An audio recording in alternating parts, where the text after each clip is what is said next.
In the book Kill the Boer, I make the argument that farm attacks are unique and deserving of priority treatment for a variety of reasons. One of these reasons is the fact that farm attacks are exceptionally brutal. The aptly named Blood Sisters, also known as crime scene cleanup, who have cleaned dozens of crime scenes where farm murders had been committed, stated that the terms farm attack and farm murder are misleading and that we should rather refer to these attacks as farm terror or farm torture.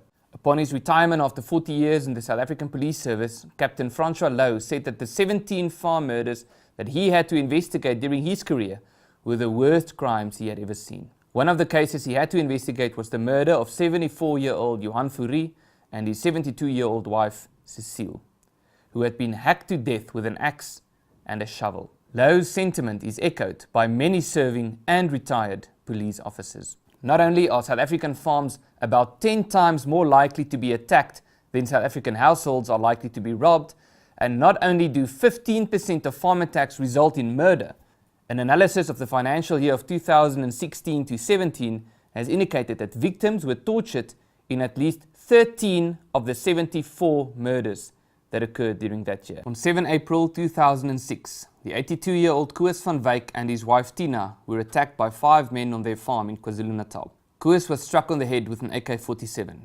Both of them were tied up so tightly that the rope had cut through their skin. Koos was gagged and he was dumped in a tub that was filled with boiling water. She was threatened that her eyes would be cut out. Koos was burned so severely that the soles came off from his feet, which the attackers then took and displayed it on the dining room table. On 6 March 2009, Alice Lotter, who was 76 years old, and her daughter, the 57-year-old Helen, was tortured to death. They were tortured for several hours. They were stabbed with broken glass bottles, among other in their private parts. One woman had her breast cut off while still alive.